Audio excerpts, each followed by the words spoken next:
America's war against Iran is more than a week old and has brought retaliation against at least 10 countries in the Middle East. There are concerns that those attacks could come to the United States. Do you think the threat level against the United States is up or down when it comes to radical Islamic terrorists? It's up. This week, we examined the potential threats to the homeland. The most abstract math equation in history didn't come from Einstein. It was created by insurance companies and their middlemen. We've really developed this kind of crazy system where the list prices of drugs are very artificial concepts and not something that really anybody pays. This week, we look at the history of failure in fair pricing for the drugs Americans need and the new approaches to make prescriptions affordable. California's wildfires have devastated communities year after year. But in many places, the charred landscape remains, and rebuilding is an almost impossible dream. Are you planning to rebuild something here? I would like to. What I do, I don't even know right now. This week, we look into California's recovery efforts and why it's so hard to rise from the ashes.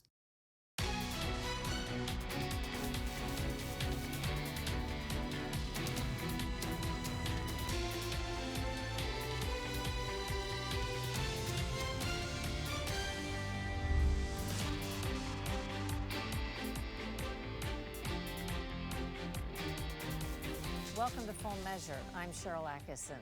This marks the beginning of the second week of Operation Epic Fury. Here's a look at the latest developments. U.S. Command says the U.S. controls the skies over Iran after launching from the sea, destroying the Iranian regime's mobile missile launch capabilities.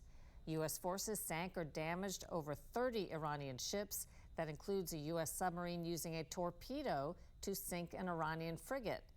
Israel started a second front with heavy attacks on Lebanon, targeting a resurgent Hezbollah terror group funded by Iran. Iran targeted 12 MidEast neighbors, largely by going after U.S. military bases. Congress voted to allow Epic Fury to continue. Republican majorities stopped Democrat attempts to invoke restraints through the War Powers Act, and there are travel warnings for Americans in the MidEast. Lisa Fletcher reports on the concerns and warnings within our own borders. Do you think the threat level against the United States is up or down when it comes to radical Islamic terrorists? It's up.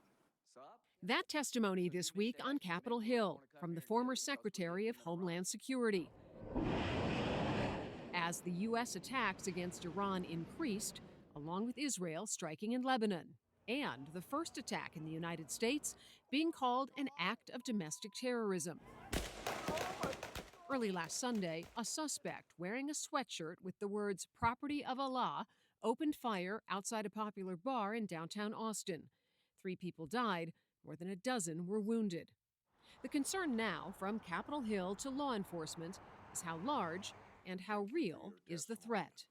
The previous administration's open border policy brought millions of people to this country. We don't know everyone's background or true intent for entering, but we know many of these had ill intent. Given reports that nearly 1,500 Iranians have illegally crossed the border in the last couple of years, and at least half of those were released into the United States, does that raise a realistic concern here that there could be cells forming, sleeper cells forming? Yeah, absolutely. Look, during 4 years of President Biden, 18,000 known or suspected terrorists, now not all of them were Iranians, but 18,000 tried to cross that border, and a large majority of them made it across that border and into the United States. And as you indicated, 1,500 of those are Iranian nationals coming over to the States. Chad Wolf is former acting Homeland Security Director during the first term of President Trump. And Iranians, like many others, are what we call special interest aliens. They come from a part of the world that obviously has ties to terrorism, or they have routes that they take here to the United States that raises the concern. Are they potential lone wolves? Usually what we see for lone wolves are individuals that are not being directed. Lone wolf attacks date back decades. Murrow al-Qasi is often cited as one of the first lone wolf terrorists in the U.S., driven by Islamist extremism. In 1993, the Pakistani national killed 2 employees outside CIA headquarters in Northern Virginia. Major Nadal Hassan, an American-born Army psychologist, killed 13 fellow soldiers and injured more than 30 in 2009 at Fort Hood in Texas. And last year, Shamsuddin Jabbar, also a U.S. citizen, rammed a truck into a New Year's crowd in New Orleans, killing 14 people and injuring nearly 60 others. For people who don't know, explain a sleeper cell. It could be a network of individuals around the country. They are being directed, in this case by Iran or the regime or elements of the regime, to take certain actions. And then, at the right time, they will be directed to take a certain action. Realistically, what would an attack look like? I think when you talk about sleeper cells and you talk about, an operation of some kind, usually there's more sophistication. They're getting financial help and expertise from a nation-state actor or another group overseas. In terms of vulnerability, are obvious hard targets still the focus, or are softer targets that are less obvious maybe more vulnerable right now? I think what we continue to see is that the terrorists still like those iconic targets of the United States, places in New York or elsewhere. Those targets over the years have been hardened. I think I'm most concerned about mass gatherings. So think of stadiums, think of venues like that, concerts, where it's a chaotic situation to begin with. There's thousands of people there, and it's easier to blend in and to conduct an operation of that kind versus some of the other targets that have been hardened over the years. But even at war, and with clear and present threats, the nation's main domestic protector is facing a political challenge. We've been invaded. Only God knows how many people are here and what they're up to. And the idea we're not defunding DHS is insane, criminally insane. For Full Measure, I'm Lisa Fletcher. Ahead on Full Measure, how Obamacare supercharged drug prices and what you can do to pay less.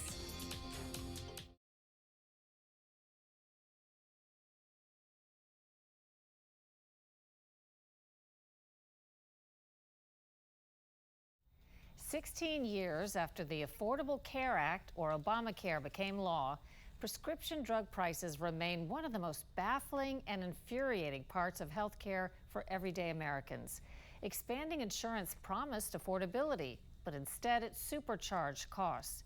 Today we pull back the curtain on the hidden system of inflated list prices and discount games that often leave us paying way more, and look at eye-opening solutions. Here at Forest Park Pharmacy in Fort Worth, Texas, owners Brad and Glenda Hart don't take insurance, and for some customers it means they save big. I'm always pleasantly surprised. I had a $309 prescription at CVS, and just before I picked it up, I called here. It cost me $42. And I save a couple $100 every time I fill this medication here versus going to the pharmacy, the big national pharmacy down the street. 16 years after the Affordable Care Act, or Obamacare, more people are looking for better alternatives to pay for medicine. What makes us different is that we don't accept insurance. We just charge the price of the medication, we mark it up 15%, and then we charge a $10 fee, and that's the price that patients pay. And that allows us to be really unique from a pricing perspective and from an availability perspective for patients. Never have prescription drugs been more expensive and the system to pay for them more complicated. Ironically, all of that is tied to insurance. We are done. Obamacare got millions more people on insurance, but instead of lower prices through competition, insurers negotiate hidden deals, controlling which drugs you can and can't access, providing bigger profits for the companies while you pay more. Jack Hoadley is an expert on the topic and research professor emeritus at Georgetown University. We've really developed this kind of crazy system where the list prices of drugs are very artificial concepts and not something that really anybody pays. In other words, drug makers and insurers raise list prices so they can pretend to give deep discounts, and it makes everything cost more. In fact, there's a concept out there in the system called an average wholesale price, or an AWP, But sometimes people say it's an ain't what's paid price because it's Nobody an ever paid it. artificial. It's just a number on a piece of paper. Under today's system, drug makers set artificially high prices for brand name drugs, say $100 for a drug that costs $25. Then they give large discounts on the inflated price, rebates paid to your insurer, to get the drug on the preferred list where it's most likely to be prescribed. It's an illusion of savings through negotiations while costs are driven up. Ultimately, your co-pay may be higher because it's based on the artificially high list price, and the artificially high list price factors into higher premiums your insurer charges. The same distortion happens with the biggest purchaser of drugs, Medicare and Medicaid, government insurance for the elderly and poor, paid for by your tax dollars. Hart points to an extreme example of a cancer drug to show how broken the system is. One of the worst drugs is abiraterone. That drug, Medicare, spends $2,800 per prescription on that drug. At our pharmacy, it's $63. Now, whatever the patient pays, that copay, it could be anything. But on the back end, that price is outrageous. They spend $880 million on that drug every year. At our pharmacy, it would be $860 million cheaper. It's not just pharmacies like Forest Park that are providing alternatives. Saving with GoodRx. Companies like GoodRx negotiate directly with pharmacies, avoiding the complex insurance system with the fake markups and discounts. GoodRx provides a way of providing the same kinds of discounts that those insurance companies arrange, but make them available to you as an individual consumer. GoodRx declined our interview requests, but the company reports saving customers $85 billion since 2011, with 82% average discounts off retail. Did you want a receipt? With healthcare costs at a breaking point and patients clamoring for a system-wide fix, President Biden aimed to negotiate maximum fair prices for 10 high-cost drugs under Medicare to save billions. However, analysts say drug companies quickly raised their prices on other drugs to make up for having to negotiate on the 10. Now President Trump has revived an approach he pushed for during his first term called Most Favored Nation, using tariffs and incentives to convince drug makers to set U.S. prices closer to the lower prices they charge elsewhere. You're going to pay whatever the lowest price anywhere in the world is, that's what you're going to be paying. What Trump RX is doing is saying, no, we're going to get a discount from you a different way. We're going to look at the larger international scene of pricing, and there are cheaper prices internationally for a lot of complicated reasons. We want you, Eli Lilly or Merck or whoever the manufacturer is, to give us something that looks more like the prices you give to Europe, to customers in Europe. And Trump is using the leverage of tariffs and other kinds of tools to try to be that negotiating leverage. The growing list of companies on board with Trump RX pricing includes Pfizer, Eli Lilly, Amgen, GSK, and Merck. TrumpRx.gov will connect patients directly to the discounted prices. And now you're going to be getting those drugs at numbers, not with a 1 or 2 or 10% discount, but think of it, 80%, 90% in some cases, numbers that nobody's even thought possible. For now, America's inflated and complex drug pricing system is in transition. Experts advise shop around. Check your insurance price and copay versus filing the prescription under GoodRx, using an independent pharmacy, or TrumpRx.gov. And even if you're not buying at Forest Park Pharmacy, you can learn a lot at forestparkpharmacy.com. I think everybody needs to understand the real cost of their medication. They need to know if their insurance company is saving them money or if the insurance company is ripping them off. That's what our price checker's for. And if you're somewhere I can't mail, then you can look around and see who is charging me a better price so that the insurance company isn't ripping everybody off. So use the price checker, find out what your drugs cost, shop around, and see if we can force the market to solve some of these problems. For more on this story, look for my podcast, Full Measure, After Hours. Ahead on Full Measure, gone in an instant, but painstakingly slow rebuild.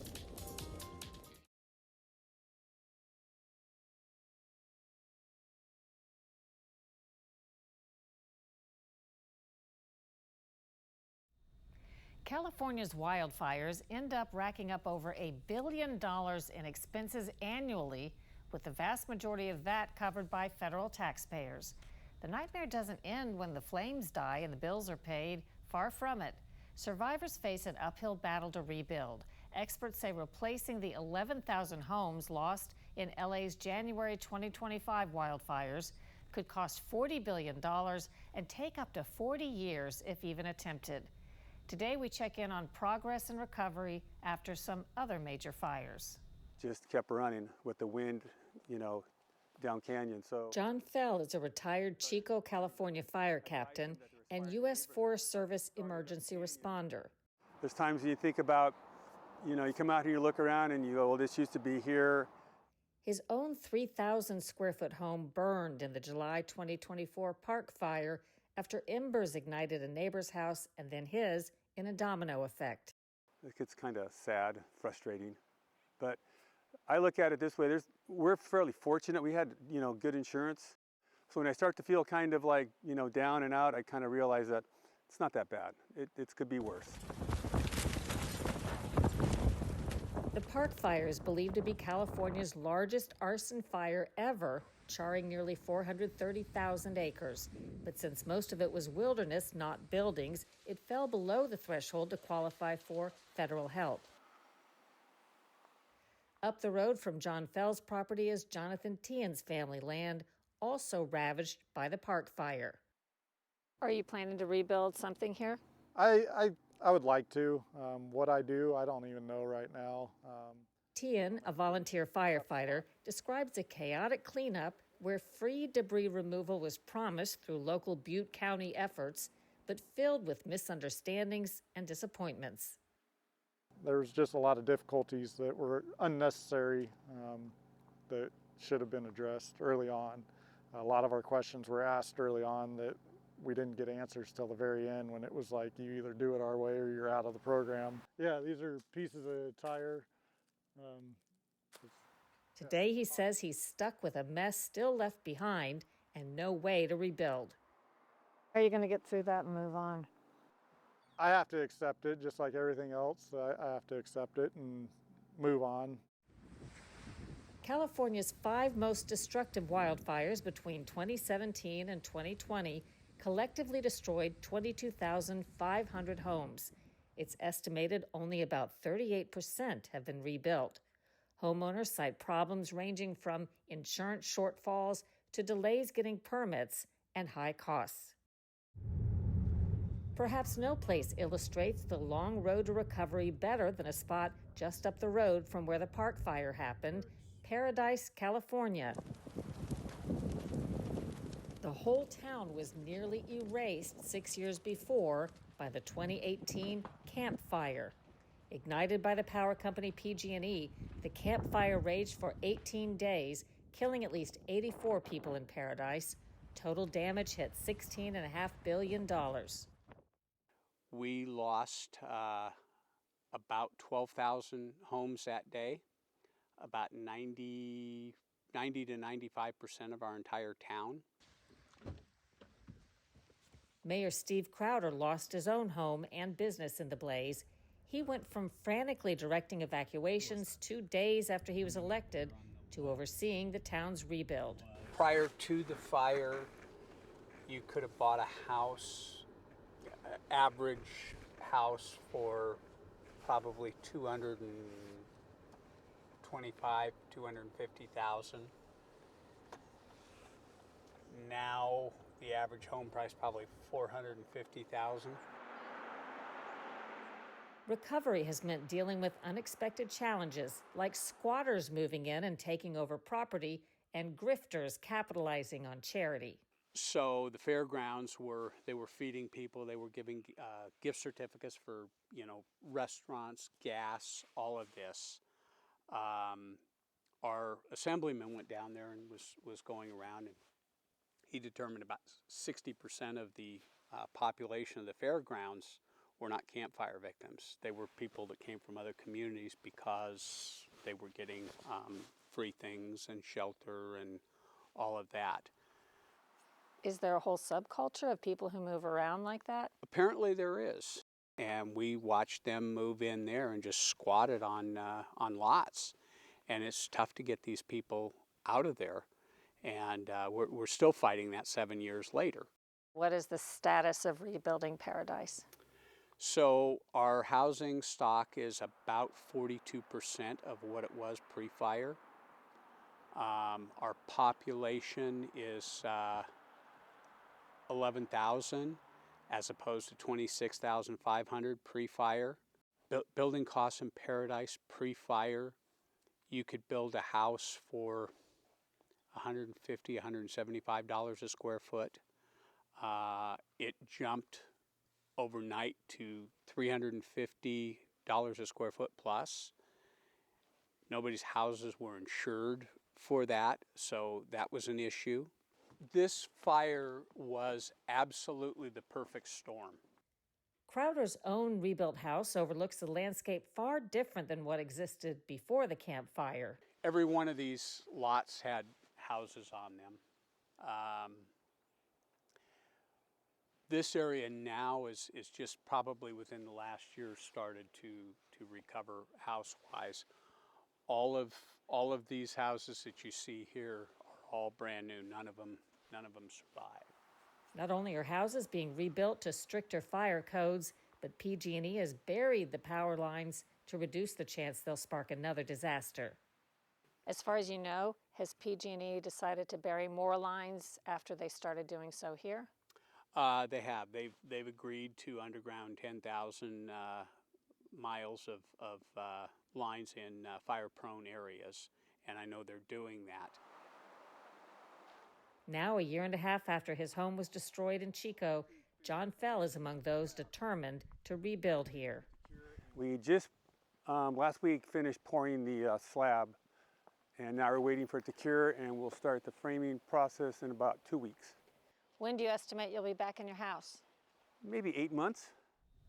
California recently announced it's increasing its mortgage relief. The state will now pay up to a year of mortgage payments, up to $100,000 for people whose homes were severely damaged or destroyed by the fires in 2023 or 2024 through January 8th, 2025. After a break, what's ahead next week on Full Measure?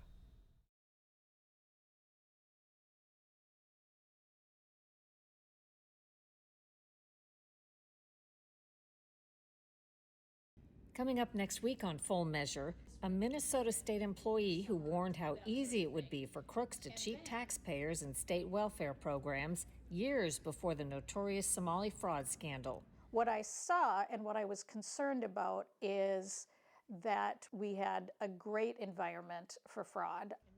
A whistleblower who raised alarms and what happened. That's next week on Full Measure. Until next time, we'll be searching for more stories that hold powers accountable. Thanks for watching. I'm Sharyl Attkisson.